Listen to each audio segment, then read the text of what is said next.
Okay, YouTube, in my last video, we had explored the multiplication rules for probabilities considering dependent events. In this video, we're going to consider dependent events in which more than three or more events occurring in sequence. So our basic multiplication rule for dependent events is simply this. We say the likelihood that an event A occurs and then B occurs where B is affected by event A. That is, B is dependent upon A.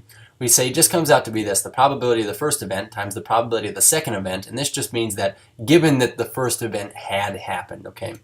What I want to do is extend this though, and so you can see a perfect example of this right here. We say if I wanted to extend it, we could say, well, given a deck of cards, maybe we wanted to find the probability, theoretically, of getting 3 jacks in a row if we do not replace the card as we draw them out of the deck.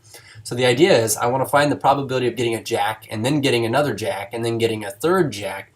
We call this Jack 1, Jack 2, and Jack 3. The idea here is this: not so much that you can rewrite it symbolically, even though I have done that here. I said, well, we could say that this is the probability of the first jack times the probability of the second jack given that the first jack has occurred times the probability of the third jack given that the second jack occurred after the first jack occurred. And that's all this would mean symbolically. But what I really want us to do is kind of consider this, just thoughtfully. And so we would say, well, really, we're multiplying these probabilities still. When we consider probabilities that occur in sequence, we multiply them. That's why it's called the multiplication rule. But the probability we get the first jack is a 4 out of 52 chance.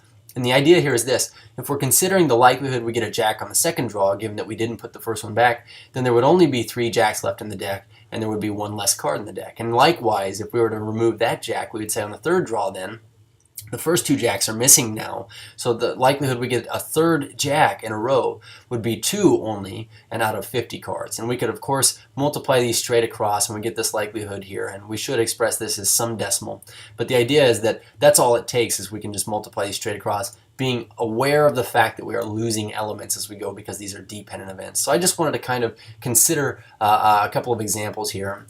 But it says, all right, for this here we have D and E, and we're going to have to look down here, but it says find the probability in the example above, which I'm referring to this example 6, but of selecting a red marble, and then another red marble, and then a blue marble, where we're saying that we are without replacement drawing these marbles. Okay, we're taking them out and not putting them back into the bag. So in terms of how this bag is constituted, we say, okay, well, the bag contains 3 red, 2 blue, and 5 white here. So we're going to draw out the sample space, and we'd say, okay, well, kind of to scale here, we say red, that there are 3 marbles, blue, that there are 2, and white, that we have 5, for a total of 10. So we wanted to find the probability here, probability of grabbing, and it seems here we want a red and then a red. So we say and red, and then, in this case, a blue. So when we re-scribble this, and we certainly could do this symbolically, what we really want to admit, though, to ourselves is we're going to multiply together 3 simple probabilities where we have probabilities happening first that affect later probabilities, okay? So we say out of 10 marbles, the likelihood that we get a red in the first place is a 3 out of 10. The idea here, though, is this: on the second draw, if we are not putting this first red back, then we would say that now it's out of 9, and instead of having 3 red marbles in the bag, we have changed the situation here. We have made it 2 red out of 9 total. Okay, so what we end up with here is essentially this: we'd say 2 out of 9. And we say, well, how likely is it that I grab a blue after I've removed 2 reds? Well, now out of 8 marbles, we would say that how many are blue? Well, we actually still have 2 blue marbles in the bag. We haven't touched those yet. So in terms of finding this probability, of course, we can go ahead and multiply this straight across, but I'm always going to advocate for reducing wherever possible. So I see here that, let's see, 2 out of 8, that can reduce to a 1 and a 4. Let's see that this 2 and this 10 can cross-reduce. So 2 goes into itself once, and into 10 5 times, and 3 goes into itself once, and into 9 thrice, or 3 times. So you have 1 times 1 times 1 on top is 1. And then we say 5 times 3 is 15, and 4 15s give us a 60.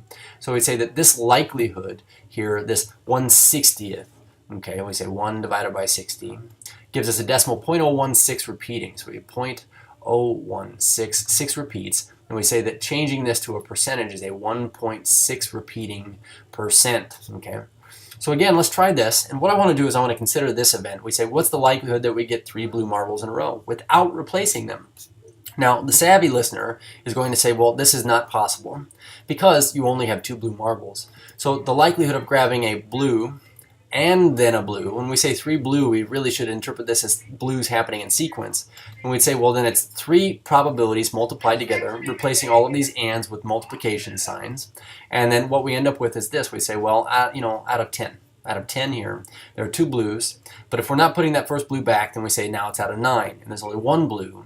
In this last likelihood, this last blue, we would say, well, out of 8 marbles, there are no blues left. And so you can see how, we could multiply this straight across. It's something we could do, but I just want to kind of express here that it is an impossible event. You're going to get 0.00, which is a 0% likelihood of occurring. And we say that's just an example of an impossible event, but the reason why it's impossible, of course, reasonably, is because you only have 2 blue marbles. So the likelihood you grab 3, it ain't going to happen. Okay? Cheers.